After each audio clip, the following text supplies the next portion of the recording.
For we are opposed around the world by a monolithic and ruthless conspiracy that relies primarily on covert means for expanding its sphere of influence, on infiltration instead of invasion, on subversion instead of elections, on intimidation instead of free choice, on guerrillas by night instead of armies by day. It is a system which has conscripted vast human and material resources into the building of a tightly knit, highly efficient machine that combines military, diplomatic, intelligence, economic, scientific, and political operations. Its preparations are concealed, not published. Its mistakes are buried, not headlined. Its dissenters are silenced, not praised. No expenditure is questioned, no rumor is printed, no secret is revealed. No president should fear public scrutiny of his program.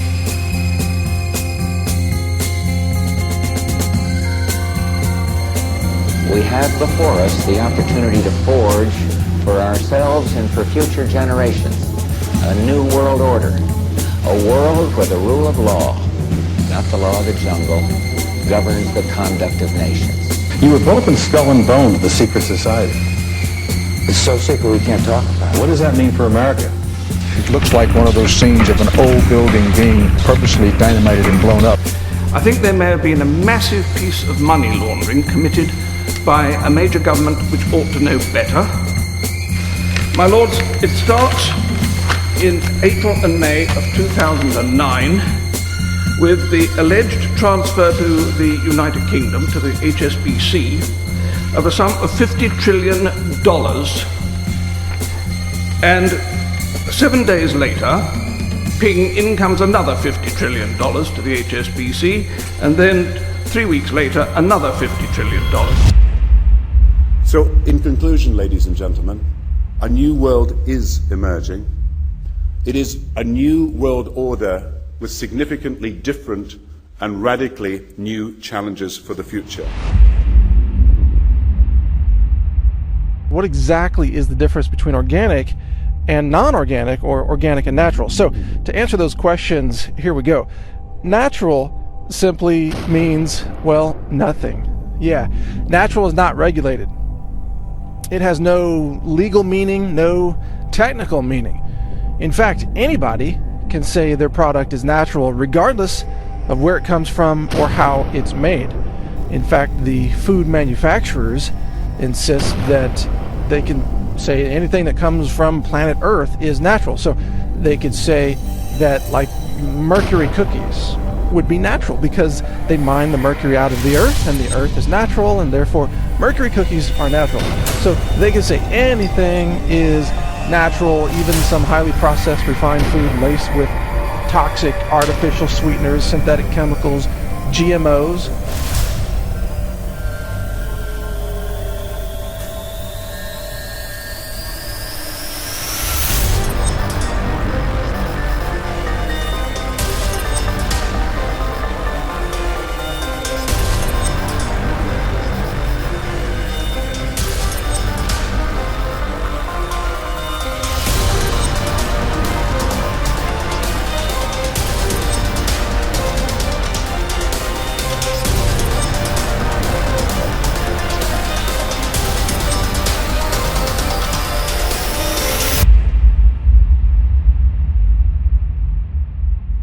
You see here before you what an average person would buy when they went shopping at the store. Not everything here is bad for you, but much of it has compounds and artificial chemicals that have been added that are extremely toxic and bad for your health. And they have known this the entire time, and they have approved them for use.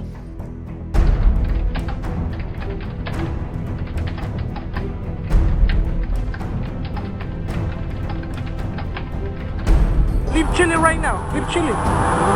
You are not. You're killing a lot of people. You're killing a lot of people.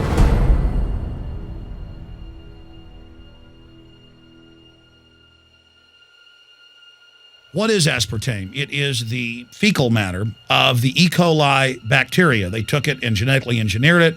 They can feed it toxic waste, and then it defecates aspartame. And it has so many bad health effects, it's just unspeakable.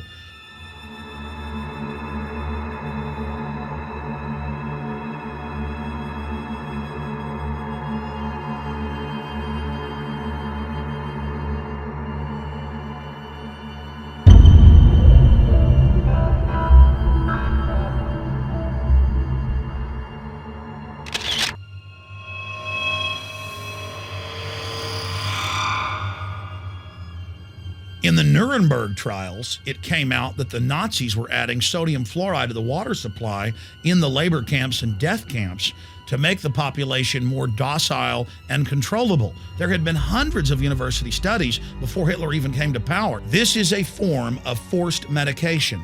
They admit that 1 part per million of sodium fluoride more than doubles the chance of bone cancer in boys and men. As the public became educated in the last few decades, the government and industry's response was to not just put it in water, but to start adding it to thousands of products like children's water that's mixed with their formula or with their cereal.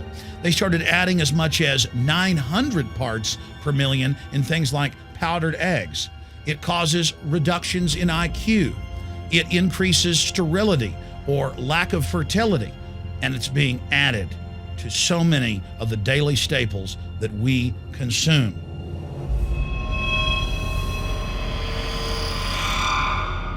More than 85% of the corn now consumed in the United States, and it's also starting to trend that way in Europe and Canada, is genetically engineered.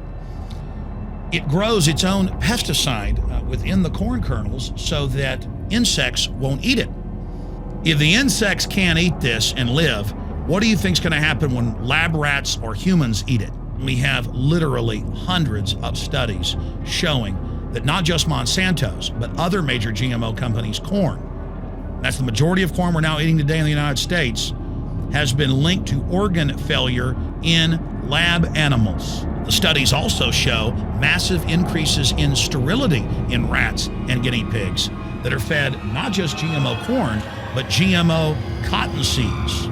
Studies in India, Germany, and the United States have conclusively shown that when they feed the cotton seeds left over from the cotton crop from these genetically modified varieties, that the cows are having miscarriages, they are having low birth weights, or in many cases, they're simply dying. And what is in most processed foods?